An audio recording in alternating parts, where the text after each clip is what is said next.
Hola, yo soy Lek y esto es Libertax.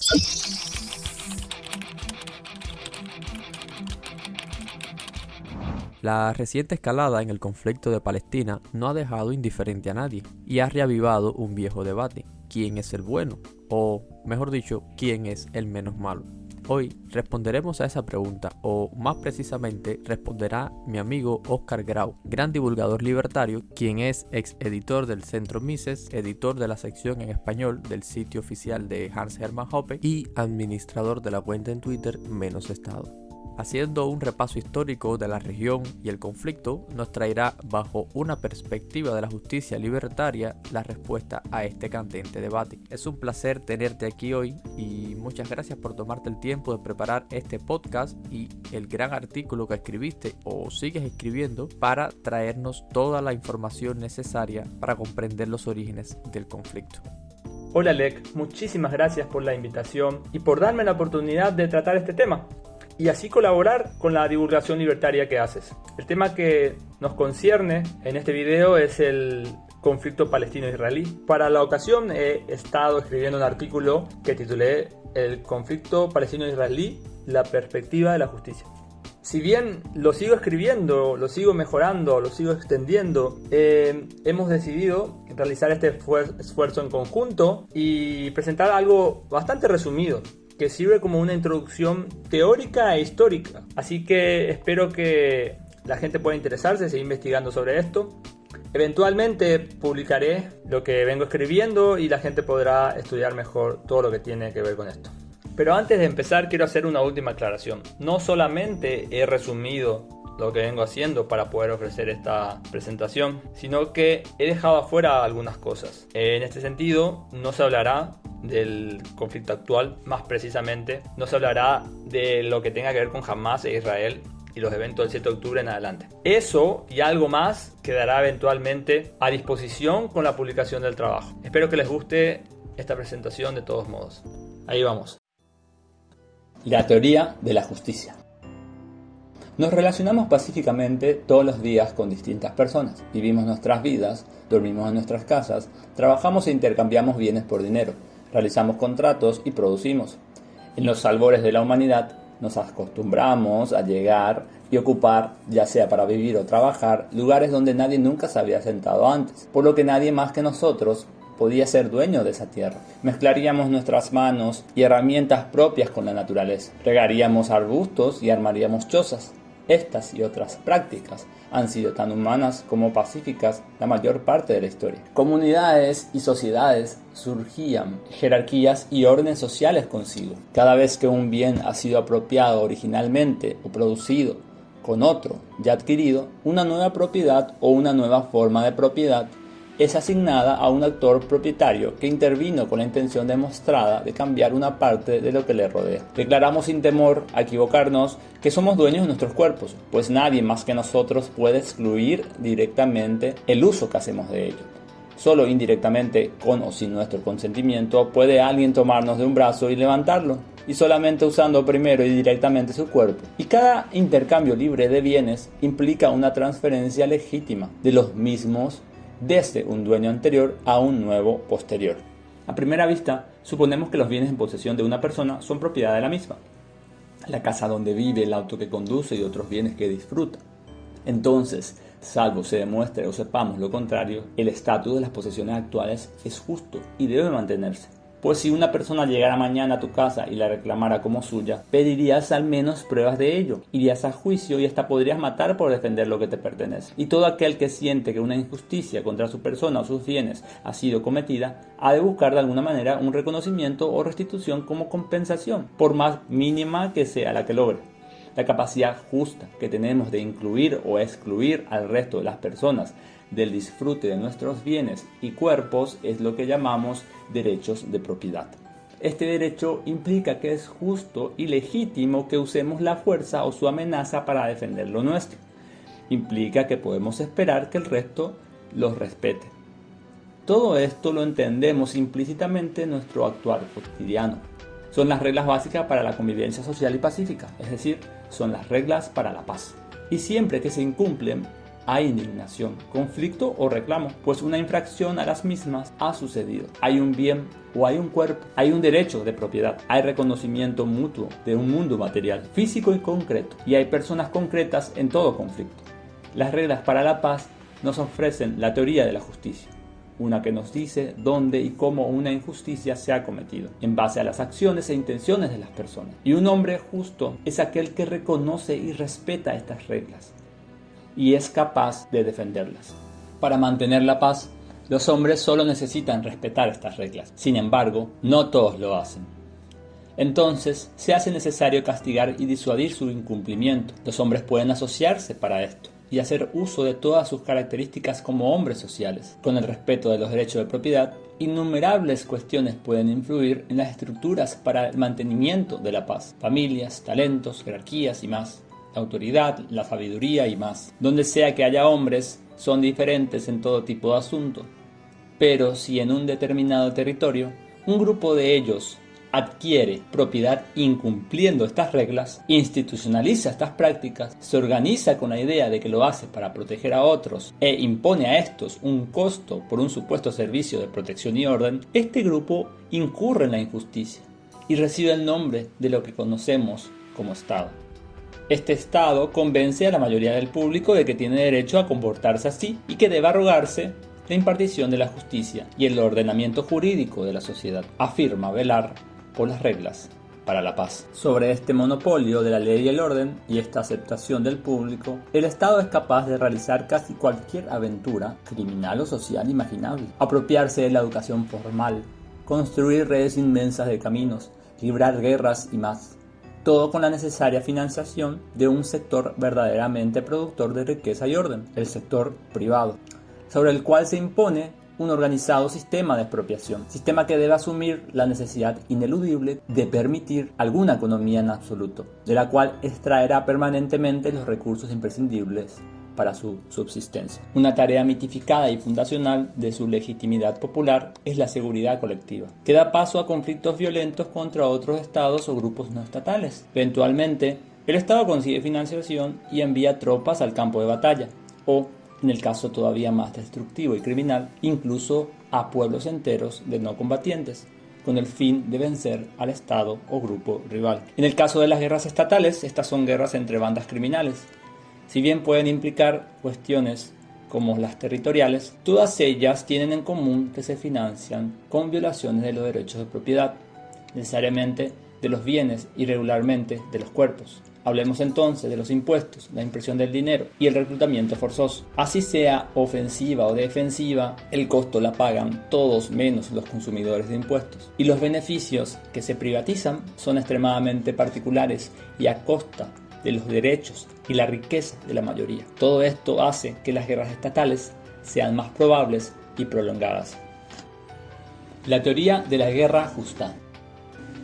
Si el asesino de un niño escapa y se mete en la multitud de un parque de diversiones y el padre del niño lo persigue disparando para ajusticiarlo, matando a su paso a muchos más inocentes hasta dar con él, entonces el padre, también un criminal, habrá cometido más asesinatos.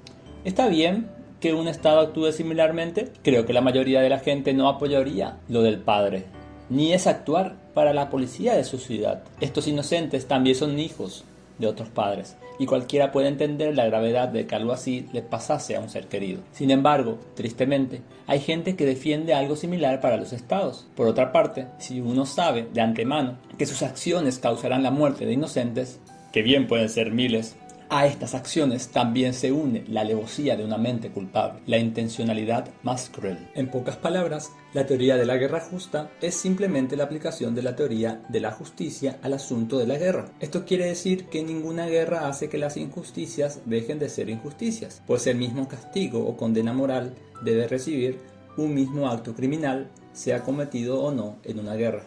Entonces, para resumir, una guerra es justa, al menos para una de las partes, siempre que sea defensiva, se respeta el principio de no agresión, no se aniquile vidas inocentes, la justicia es individual, no se financie por la fuerza ni el fraude, aportes voluntarios frente a impuestos e impresión de dinero, no haya reclutamiento forzoso y se permita huir, todos son libres de participar o no del esfuerzo bélico.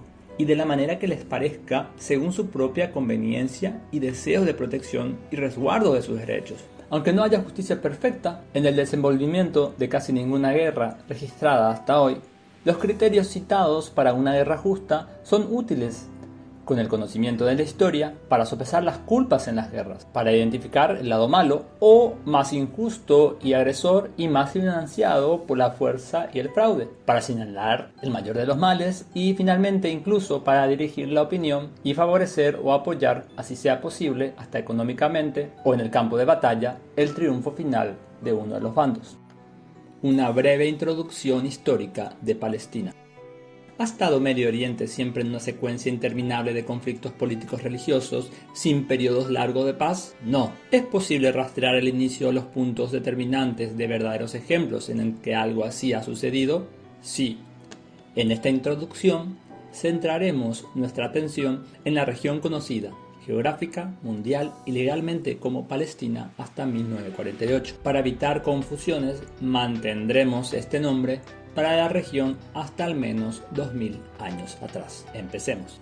Los 400 años anteriores al siglo XX fueron casi completamente pacíficos en Palestina. Yendo aún más atrás hasta la época cercana a Cristo, los romanos llegaron a Palestina, vencieron a la revuelta de los judíos que entonces la habitaban y los expulsaron u obligaron a tener que vérsela en diásporas. No fue el caso de los cristianos, quienes pudieron continuar sus vidas en Palestina. Seguidamente, los romanos tomaron Jerusalén e impidieron desde ese momento el retorno de los judíos a Jerusalén durante casi 600 años. Así, por todo ese tiempo, los judíos no llegaban mucho más cerca del sur de lo que es hoy la Franja de Gaza, ni mucho más cerca del norte de lo que fue alguna vez Beizam, un subdistrito del mandato británico de Palestina. También, por todo ese tiempo, tan solo los cristianos habitaron allí. Luego, en el año 637, los musulmanes derrotaron a los romanos y conquistaron Jerusalén.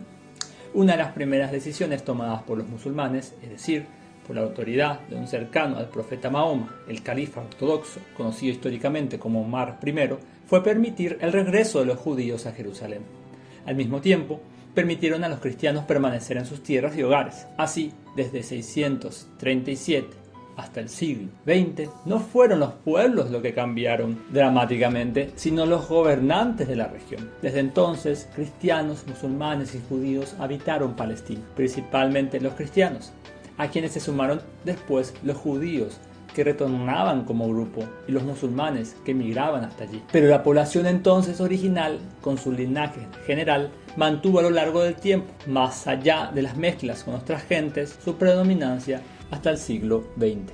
De esta manera, durante casi 1300 años, cristianos, musulmanes y judíos convivieron en Palestina bajo distintos gobiernos árabes musulmanes, con la población local mayormente intacta y sin ningún conflicto tan importante como los desarrollados en el siglo XX. En todos estos años, un gran número de cristianos se convirtieron al Islam, tanto así que para el siglo XX la mayoría de la población ya era musulmana. No obstante, cristianos y judíos pudieron y siguieron siendo cristianos y judíos en Palestina. Y lo que es más importante para el asunto de la libertad y la justicia, los derechos de propiedad de todos, y más precisamente la propiedad privada de la tierra y los hogares, más allá de los gobiernos, fueron amplia y mayormente respetados en Palestina durante todo ese tiempo. Además, las costumbres morales, religiosas, culturales y hasta legales eran ampliamente respetadas, y el nivel de gobierno estaba lejos de afectar el funcionamiento más propio y tradicional de las sociedades y comunidades locales. Esto no significa que no hubiera nunca ninguna restricción impuesta por los gobiernos, ningún tributo o impuesto requerido, ningún tipo de abuso o ningún aspecto gubernamental negativo en todo ese tiempo. Por supuesto que los hubo.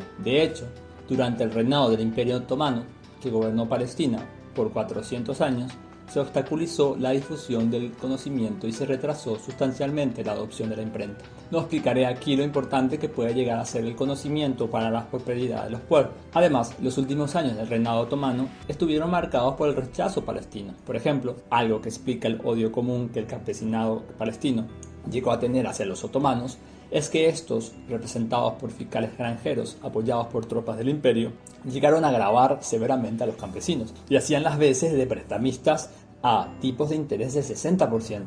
No obstante, mientras se pagaran los impuestos al imperio y se respetara su autoridad máxima en la región, la vida social palestina en general había permanecido sin mucha más intervención durante siglos.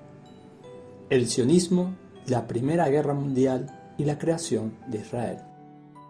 A finales del siglo XIX surgía en Europa un movimiento político que tomaría fuerza con el correr de las décadas. Abogaría por la idea de un hogar nacional judío en Palestina, es decir, por la migración de todos los judíos a Palestina. Este movimiento se llamaría sionismo. El sionismo fue inspirado en parte, y hasta eventualmente beneficiado, por el surgimiento y avance de movimientos etnonacionalistas con tendencias antisemitas en Europa a finales del siglo XIX y comienzos del siguiente, que dieron lugar al fascismo y el nazismo. De hecho, bajo la influencia de Ze'ev Jabotinsky, un admirador del militarismo y la filosofía del fascismo de Mussolini, crecería en el movimiento sionista una corriente que apuntaría al objetivo de un Estado judío que gobernara Palestina en ambos lados del río Jordán. Y aunque los sionistas estaban compuestos en buena parte por judíos socialistas de Europa del Este, que se alejaban de la persecución, también contaban en sus filas con distintas familias ricas provenientes del oeste de Europa. En la segunda mitad del siglo XIX, Palestina estaba habitada por una población de alrededor de 500.000 de personas, de los cuales 80% eran musulmanes, 10% cristianos y entre 5 y 7% eran judíos. En 1882, de los 26.323.000 dunams que constituirían la Palestina del mandato británico, los judíos poseían 22.500. Una dunam equivalía a unos 1.000 metros cuadrados. En definitiva, los judíos tenían un 0,09% de la tierra. En 1907, la Organización Sionista Mundial creó el Fondo Nacional Judío, que se dedicó a comprar tierras solo para judíos y a negar cualquier empleo a los árabes desplazados, una política que se aplicó cada vez más. El Fondo Nacional Judío se convertiría en el principal terrateniente de Palestina. En 1914, la titularidad judía ya ascendía al 1,6% de Palestina. Aún así, explicado en parte por el hecho de que la mayoría de la inmigración judía era pobre y las tierras eran adquiridas por unos pocos compradores, los judíos todavía poseían relativamente poco territorio, constituyendo ya el 12% de la población palestina de ese entonces. Sin embargo, un acontecimiento importante estaba por suceder, uno que marcó para siempre el destino de Palestina, así como del mundo entero, la Primera Guerra Mundial. Durante ella, el imperialismo británico prometió a los árabes su independencia después de la guerra, esperando la colaboración árabe contra los otomanos, la cual existió por interés propio. Al mismo tiempo, los británicos prometían a la organización sionista su hogar nacional judío en Palestina. Desde luego, estas promesas no eran igualmente legítimas o justificables ni sensatas por igual, más allá del problema que plantea todo gobierno impuesto para cualquier disidente. Para los árabes, la promesa suponía la autodeterminación y la independencia del gobierno turco, la posibilidad de establecer un gobierno árabe sobre sus propias tierras liberadas de la dominación extranjera. En cambio, para los sionistas, cuya fuerza y población futura dependía de la idea central de promover una migración judía masiva a Palestina, la promesa suponía el patrocinio británico para una región que no solo no estaba ni remotamente habitada por judíos a la par de los musulmanes, sino que la propiedad de la tierra y la predominancia sociocultural estaba lejos de ofrecer la posibilidad de un hogar nacional judío que no se interpusiera de alguna manera con la independencia árabe de toda la región. Ahora bien, ¿cuál fue el papel del antisemitismo en todo esto? La verdad es que el antisemitismo fue un actor esencial para el sionismo. Incluso los líderes sionistas reconocieron esto. Por ejemplo, Theodor Herzl, un líder fundador del movimiento, declararía que los gobiernos de todos los países azotados por el antisemitismo estarían vivamente interesados en ayudarlos a obtener la soberanía deseada. Así también, Theodor dijo alguna vez que no solo los judíos pobres contribuirían a una inmigración por los judíos europeos, sino también los cristianos que quisieran deshacerse de ellos. Herzl concluiría que los antisemitas se convertirán en nuestros amigos más fiables, los países antisemitas en nuestros aliados. Eventualmente, la situación económica del Reino Unido empeoró. La guerra seguía su curso generando pérdidas y salidas de oro. Necesitaban entonces que el gobierno americano se implicara en ella, y para esto, los británicos hicieron un trato con el movimiento sionista, que usó su influencia en Estados Unidos para intentar convencerles de que se involucraran en la guerra. A cambio de esto y del interés común de desviar la migración judía hacia Palestina, evitando su recepción en el Reino Unido, los británicos apoyarían los planes del sionismo. Y es aquí donde la Declaración Balfour tiene lugar, un documento dirigido al barón Lionel Rothschild, que anunciaba y manifestaba formal y públicamente el apoyo del gobierno británico para el establecimiento de un hogar nacional para el pueblo judío en la región de Palestina. Desde los inicios del control británico, Reino Unido empezó a utilizar su poder soberano promoviendo, asistiendo o haciendo la vista gorda a la expropiación de tierras árabes para la inmigración sionista. De hecho, bajo el gobierno británico, las compras judías aumentaron rápidamente. A veces compraban tierras relativamente pequeñas de manera directa de propietarios árabes palestinos. Otras veces las compraban aún más extensas, mediante títulos de legalidad imperial de terratenientes árabes y turcos residentes o absentistas, y se expulsaba así a familias y trabajadores árabes cuyos antepasados habían habitado o trabajado la tierra por generaciones. Una importante compra de aldeas árabes por parte del Fondo Nacional Judío sería un hecho relevante para el levantamiento árabe de 1921. Luego de esto, del mismo año, los británicos promulgaron la ordenanza de transferencias de tierras. Sin embargo, esta y otras leyes comparables aprobadas en las 2 décadas siguientes para ofrecer alguna protección legal a los árabes fueron ignoradas o eludidas, aumentándose así el número de árabes sin tierra. Por lo general, ni los terratenientes ni los otomanos eran los legítimos propietarios de toda esa tierra. Los últimos, en especial, solo ejercían su dominio como cualquier otro gobierno que declara la propiedad ajena como pasible de impuestos y confiscación por falta de pago o subordinación, y se daba por cuestiones legales y prácticas como la evasión de impuestos o la mera informalidad, la falta de registros precisos o la titularidad en manos de terratenientes absentistas. De hecho, con la Ley de Registro de la Propiedad de 1858, aparentemente aprobada para determinar la titularidad de la tierra, los otomanos tenían realmente el objetivo de identificar las propiedades con fines impositivos y de revelar la existencia de personas sujetas al reclutamiento militar. Entrando la década de 1930, la situación económica de los aldeanos y campesinos árabes, en general, era desesperada. Toda la cosecha de una familia podía ser embargada por los altos impuestos. Mientras tanto, los judíos seguían reclamando todas las tierras de titularidad gubernamental. Los asentamientos judíos ya estaban interfiriendo en los derechos de pastoreo y cultivo de los beduinos, y los árabes que emigraban a las ciudades tenían que enfrentarse en todo momento a las políticas sionistas que discriminaban por raza, religión u origen nacional. Ante este trasfondo tan desafortunado, y ante el claro favoritismo británico por una minoría judía que cada vez era menos autóctona, en abril de 1936 la dirigencia árabe declaró una huelga general para protestar contra la inmigración judía. Alrededor de un mes después, los representantes árabes en el mandato británico de Palestina declararon que dejarían de pagar impuestos como oposición a la inmigración judía.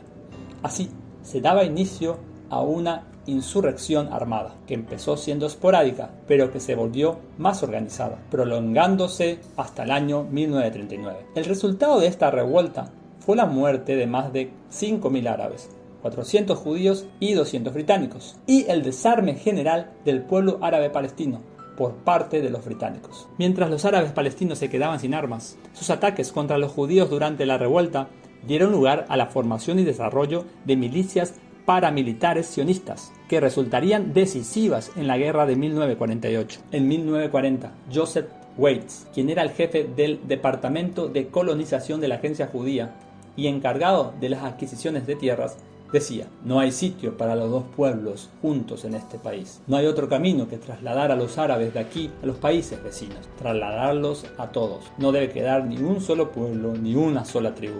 Finalmente, en la Convención Sionista Mundial llevado a cabo en Nueva York en 1942, el sionismo organizado adoptó oficialmente el objetivo de un Estado judío en Palestina. En 1944, una población judía de 553.600, que ya constituía un 32% de la población en Palestina, según un registro que llevaba un par de décadas manteniendo el mismo número de beduinos como si estos no se reprodujeran, poseía solo el 5,6% de la superficie total de Palestina. Frente a esto, los árabes poseían nada más y nada menos que 48,5% de Palestina, excluyendo aquí los porcentajes de las tierras públicas y de las tierras que los beduinos habitaban libremente y se estimaban varias veces por encima de las extensiones judías. Aunque 2/3 de los judíos se localizaran en ciudades como Haifa, Tel Aviv, Jaffa y Jerusalén, los mismos seguían viviendo en comunidades separadas en medio de propiedades árabes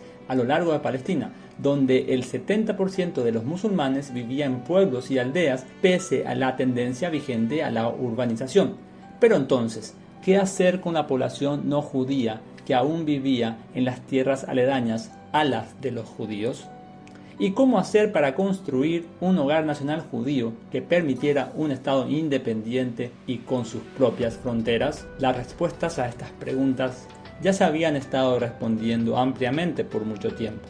No obstante, faltaba un empuje trascendental, la más notable y descarada fuerza criminal, y la corrupción legal del postureo y el estatismo occidentales. Así, tras finalizar la Segunda Guerra Mundial y luego de un par de décadas de presiones sionistas y árabes con intereses contrarios, los británicos decidieron retirarse y entregar el embrollo a las Naciones Unidas. La partición de la ONU, el Estado de Israel y las guerras de Medio Oriente. El 29 de noviembre de 1947, bajo una presión intensa de Estados Unidos y con el entusiasmo americano y soviético, la Asamblea General de la ONU aprobó la Resolución 181, el Plan de Partición de Palestina.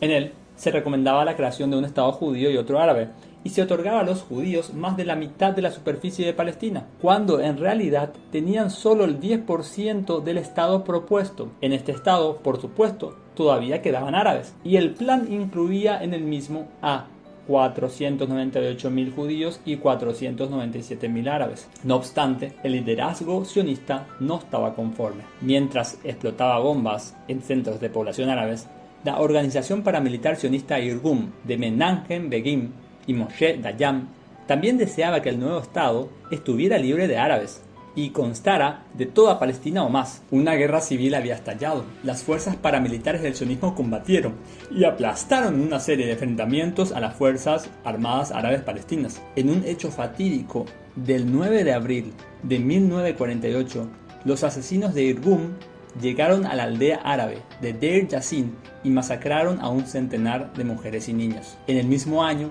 el 14 de mayo, Ben Gurion anunciaba la declaración de la independencia de Israel. Luego, con el miedo a otras masacres a flor de piel, miles y miles de árabes palestinos huían en pánico de sus hogares y los estados árabes vecinos declaraban la guerra a Israel. El mismo día de la retirada británica, tropas egipcias, libanesas, sirias, transjordanas e iraquíes, apoyadas por voluntarios libios, saudíes y yemeníes, se lanzaron a la guerra. El hombre justo consideraría la guerra entre Israel y estos estados como otra más entre bandas criminales. Igualmente, el hecho de que Israel se haya establecido injustamente no daba derecho más que a los palestinos y a milicias enteramente privadas y voluntarias a responder y a recuperar todo lo robado en favor de los legítimos propietarios. Además, si los estados solo se arrogan y manifiestan el derecho de proteger a su población de enemigos internos distintos a él y de cualquier enemigo externo contra él o su población, ningún otro estado árabe tenía derecho a cruzar sus fronteras y llevar ejércitos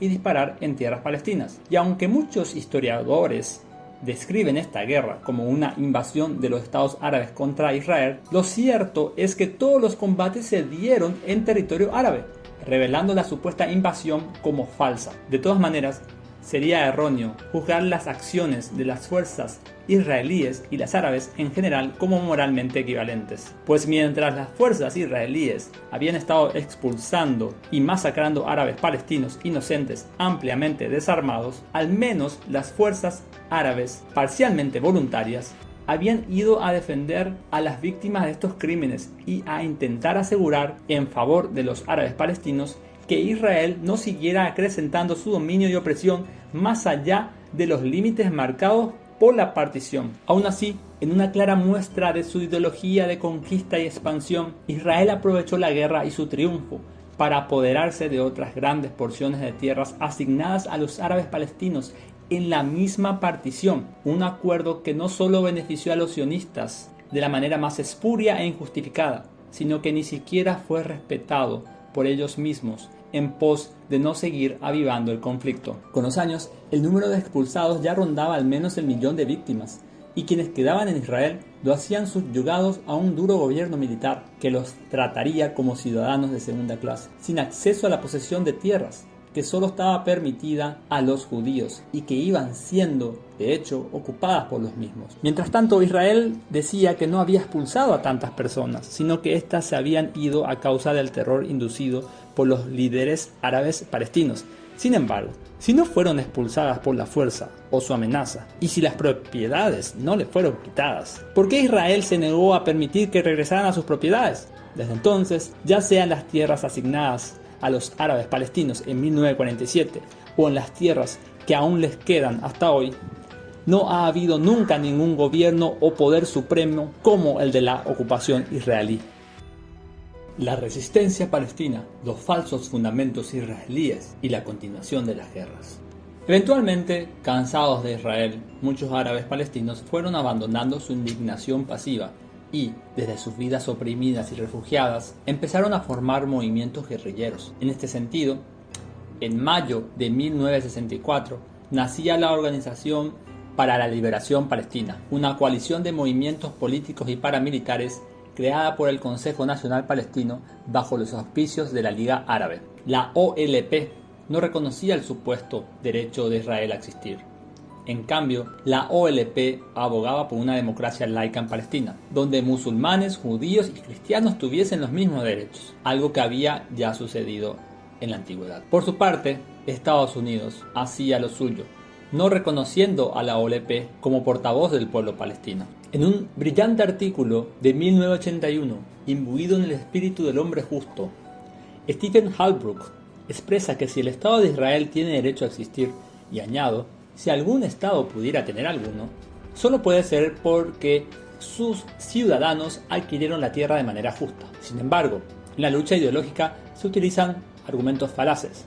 Entre tantos ejemplos, Halbrook expone claramente los más relevantes de la historia del conflicto palestino-israelí. A continuación, les pido que pausen sus videos y lean en la pantalla las palabras y la clara exposición de Stephen Halbrook. Sin prácticamente nada más que agregar, y con los hechos ya conocidos, está claro que el Estado de Israel no solo no tiene derecho a existir, como no lo tiene ningún Estado, sino que la misma comunidad judía que dio lugar a la creación de ese Estado, con sus líderes y miembros, estuvo inicial y parcialmente formada por miles de cómplices o actores culpables de hechos injustos. Con el tiempo, el conflicto no cesaba. Pasó la Guerra de los 6 días en 1967, la Guerra de Yom Kippur en 1973, y distintos enfrentamientos y masacres, a veces también del lado palestino, víctimas inocentes de aquí y de allá. Pero los bombardeos, ataques y artimañas recurrentes de Israel contra palestinos en su historia han provocado y siguen provocando hasta hoy desplazamientos demográficos que siguen arruinando o empeorando la vida de miles de palestinos. El socialismo de Israel y el análisis de los derechos de propiedad. Recapitulando, para la creación y expansión de Israel se ha cometido una cantidad abrumadora de graves injusticias en Palestina, incluso asumiendo como legítimas todas las compras judías de tierra. Un porcentaje de Palestina varias veces mayor de tierras árabes fue expropiado y sus dueños fueron asesinados o expulsados antes, durante y después de la independencia de Israel. Y a los pocos que aún viven o a sus miles de herederos todavía no se les permite volver, donde tienen ellos el legítimo derecho de administrar la tierra y no lo tienen en la administración de tierras de Israel, que es el encargado de la gestión de las tierras de propiedad del Estado. En la actualidad, esta propiedad estatal representa aproximadamente el 93% del territorio israelí, y virtualmente a cualquier judío del mundo que nunca ha pisado la región ni ha tenido ningún vínculo familiar con los judíos que han vivido legítimamente allí alguna vez, por la ley de retorno de 1950 se les permite ir y ocupar casas, tierras y asentarse como ciudadanos israelíes, propiedades para las cuales muchas veces existen aún títulos legítimos en manos de familias palestinas expropiadas en el pasado. No solo eso, también tienes el apoyo del gobierno para asentarte como judío e incluso pueden ofrecerte protección militar y legal para expropiaciones a favor de la expansión de Israel y en tu beneficio personal como nuevo poseedor de una propiedad. De hecho, el mismo gobierno realiza estas expropiaciones regularmente para disponer de propiedades listas para recibir nuevos ciudadanos. Esto es básicamente lo que viene sucediendo en Cisjordania hace décadas. Puede decirse, básicamente, como Israel se toma muy en serio el control sobre la tierra, no existe ningún libre mercado de tierras en Israel. Llamativamente, muchos judíos sionistas que escaparon y fueron víctimas del socialismo en Europa fueron a practicar o a ser parte de su propio socialismo de estilo israelí en Palestina. Con la creación y expansión del Estado de Israel, al interferir o agredir de manera institucionalizada contra la propiedad privada y las reivindicaciones de la propiedad privada. La diferencia es que, en este caso, los israelíes en general han llegado a compartir los beneficios injustos de este socialismo, simple y llanamente porque las víctimas directas del mismo han sido otros, no ellos. Considerando toda su historia, y con todas las facilidades que ofrece Israel para la inmigración y el asentamiento de judíos, con toda la inmigración subsidiada y el apoyo constante de grandes potencias como Estados Unidos. Según estimaciones recientes, solo el 41% de los judíos del mundo viven en Israel. Esto demuestra que, en términos poblacionales y considerando todo lo que ha tenido a su favor, el proyecto sionista de un hogar nacional judío ha sido un tremendo fracaso. Incluso con todas las circunstancias desafortunadas, ya imposibles o muy difíciles de revertir, un hombre justo sostiene que la posibilidad de reconocer las injusticias, las violaciones de los derechos de propiedad y la verdadera historia es un asunto que no depende de la viabilidad de la justicia. Por consiguiente, es posible defender y promover un análisis correcto desde la perspectiva de la justicia, pese a la imposibilidad de la justicia total. Para concluir, hasta hoy, Israel todavía no puede disfrutar de la condición de Estado de la misma manera en toda la Palestina histórica. Es decir, todavía no puede controlar en relativa paz el resto del territorio que aún controla más por la fuerza que por la opinión y donde oprime con fines expansivos. Para colmo, los palestinos ni siquiera tienen los medios para oponerse exitosamente y evitar ser expulsados, aniquilados o subyugados como subhumanos por el gobierno israelí. La toma de partido y la visión del hombre justo. Los hombres justos no deberían exonerar a ninguna de las partes de una guerra, ni a ninguna de las personas involucradas en distintos crímenes protagonizados en nombre de una u otra parte de este conflicto histórico. Ni siquiera por definición puede la culpa de una guerra o conflicto distribuirse por igual. Siempre alguien atacó primero. El caso del conflicto palestino-israelí no es una excepción. Israel, con una diferencia inconmensurable de superioridad, es el que tiene la mayor culpa de todo. Una organización criminal legitimada por otras similares que, con sus beneficiarios particulares, se apropió principalmente por los medios más perversos, contaminados e injustos de la mayor parte de Palestina, para instaurar así su propio monopolio forzoso, un gobierno supremacista y descaradamente hipócrita. Pero ¿cómo, de alguna manera, ha eludido entonces Israel toda esta culpa? ¿Cómo, de alguna manera, puede un hombre justo no oponerse a esta calamidad y favorecer claramente la resistencia palestina? Murray Rothbard, probablemente el más grande enemigo ideológico del Estado en el siglo XX, advirtió que los libertarios deben llegar a darse cuenta de que repetir como un loro los principios fundamentales no es suficiente para afrontar el mundo real. Y añadió: el hecho de que todas las partes compartan la culpa última del Estado no significa que todas las partes sean igualmente culpables. Por el contrario, en prácticamente todas las guerras, un bando es mucho más culpable que el otro. Y a un bando se le debe atribuir la responsabilidad básica de la agresión, del impulso de conquista, etc. Pero para saber cuál lado es el más culpable en cualquier guerra, tenemos que informarnos en profundidad sobre la historia de ese conflicto. Y eso requiere tiempo y reflexión.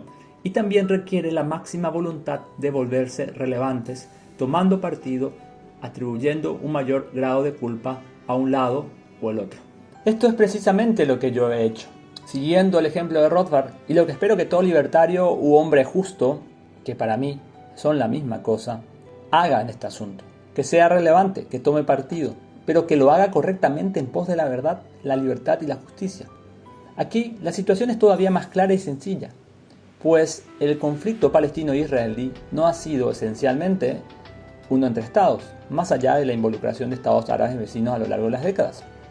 Entonces, estimado libertario, estimado hombre justo, ¿qué esperas para ser relevante? Esta vez el caso de Israel es mucho peor. Israel no lucha contra otro estado. y no puede siquiera presumir luchar honestamente tan solo para justiciar a un grupo terrorista. Si en un caso típico de guerra interestatal, Israel no podría presumir honestamente luchar por sus súbditos en defensa de los ataques de otro Estado, como no lo puede ningún otro Estado agresor, menos puede en este caso presumir semejante cosa, pues no puede alegar proteger a sus súbditos de la fuerza de un ejército estatal palestino, porque ni siquiera existe uno. No existe un Estado palestino que pueda siquiera presumir proteger a los palestinos y engañarlos para que mueran fielmente en su defensa, lo que hace de la causa de la resistencia palestina una todavía más noble, y en la cual no les queda otra que resistir contra el estatismo secundado internacionalmente por bandas criminales a las que poco puede importarles, y poco o nada les importa de hecho, la vida o la prosperidad de quienes no les pagan impuestos. Por supuesto, tampoco la solución de dos estados ha sido nunca bien vista por el sionismo, sino cómo explicar la expansión israelí, la financiación para dividir al pueblo palestino y la situación a la que se ha llegado. ¿Y qué hombre justo achacaría a los palestinos por no haber creado un estado? Lo que suele contrarrestar el expansionismo inherente a todo estado en un mundo de estados es precisamente otro, pues no puede haber dos monopolios de la ley y el orden y del cobro de impuestos en un mismo territorio, es decir, en la histórica Palestina. Entonces, ¿por qué Israel querría permitir el surgimiento de un estado que limitaría su deseo expansionista, mientras puede seguir expulsando o aniquilando gradualmente a un pueblo largamente indefenso? Como se ha demostrado, el caso libertario o del hombre justo no tiene ninguna chance de ser planteada para la creación, existencia y expansión continua del Estado de Israel, ni para el favorecimiento de su triunfo final sobre toda Palestina. La imposibilidad del caso liberal de Israel. Pero ¿qué hay del caso liberal, donde la existencia del Estado puede ser admitida o incluso defendida, más allá de que la filosofía política liberal esté basada en ideas compartidas con la filosofía del hombre justo, como la posesión del propio cuerpo, la apropiación originaria de los recursos naturales sin dueño, la propiedad y el contrato como derechos humanos universales, inherentes a la naturaleza del hombre? El liberalismo, nacido y establecido como un movimiento ideológico en Europa a lo largo de los siglos XVIII y XIX contra los abusos del poder político feudal, monárquico, parlamentario o democrático, a favor de la libertad individual y el laissez-faire, ha basado históricamente su ideología en la idea de los derechos universales del hombre y en la que se propugna la institución de un gobierno que se limita a la defensa exterior e interior de los derechos de propiedad de los gobernados y a la gobernanza basada en el consentimiento de los mismos, cuando menos de una mayoría, de lo que se sigue también la autodeterminación política de los pueblos. Asimismo, por ejemplo, un judío y gran liberal del siglo pasado, y quizás en la práctica uno de los liberales más cercanos a la perspectiva de la justicia que haya existido, Ludwig von Mises, escribió alguna vez: así pues, el programa del liberalismo podría resumirse en una sola palabra: propiedad, entendida como propiedad privada de los medios de producción, ya que para los bienes de consumo la propiedad privada es algo obvio que ni siquiera los socialistas y los comunistas cuestionan. Todas las reivindicaciones específicas del liberalismo se derivan de este postulado fundamental. Pero el gobierno de Israel se instauró sin el consentimiento de cientos de miles de propietarios privados que fueron aniquilados o expulsados o expropiados y que constituían, de hecho, la mayoría de la población del lugar. La gran tradición liberal no puede, sin perder todo su sentido y razón de ser, defender ideológicamente la instauración de ningún gobierno, como el israelí, que se trató y se ha tratado desde siempre del abuso más grande y notable del poder político. Además, si bien el liberal, como dice Mises, no se propone abolir la guerra con peroratas moralistas, este sí al menos intenta crear en la sociedad las condiciones para eliminar sus causas. A este respecto, Mises afirma que el primer presupuesto es la propiedad privada y añade: si existe la obligación de salvaguardar la propiedad privada, incluso en tiempo de guerra, si el vencedor no tiene derecho a apropiarse de la propiedad privada de los ciudadanos y la apropiación de la propiedad pública es prácticamente irrelevante porque existe una extendida propiedad privada de los medios de producción, entonces viene a faltar un motivo importante para hacer la guerra, aunque aún insuficiente para asegurar la paz. Sin embargo, además de instaurar un gobierno ilegítimo a los ojos de la mayoría de los habitantes de la entonces Palestina, Israel, como vencedor de la guerra de 1948 y de todas las que siguieron, se ha apropiado luego de cada una de ellas de más y más propiedad privada, de tantas y tantas personas, sin derecho alguno a quedársela.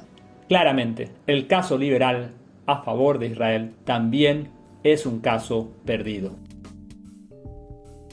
Muchas gracias, esto ha sido todo. Quiero agradecer nuevamente a Lec por la invitación y también a cada uno de ustedes que han escuchado la presentación hasta el final. Espero que la hayan disfrutado y que hayan aprendido con ella. Sin más comentarios, saludo al gran movimiento libertario hispanoamericano. Adiós. Bueno, muchísimas gracias a ti, Oscar, de nuevo por tomarte el tiempo de preparar el artículo y de pasarte por aquí. Y si se fijaron, el podcast no fue un debate, aunque quizás estuvo pensado hacer algo así en inicio por problemas técnicos. Básicamente no pudimos hacerlo en vivo y lo hicimos mediante grabaciones. Así que los invitamos a todos a seguirme a mí en mi cuenta de Twitter o a la cuenta de Oscar, porque pronto tenemos pensado hacer un space para que todas las dudas que hayan surgido las puedan consultar con nosotros en el space. Por mi lado, quiero aclarar que yo coincido plenamente con la postura de Oscar. Creo que un libertario coherente con los principios de justicia no debe bajo ningún concepto apoyar al Estado de Israel. Así que bueno, eso sería todo por hoy. Muchísimas gracias por escuchar. Nos vemos en la próxima y abrazo libertario.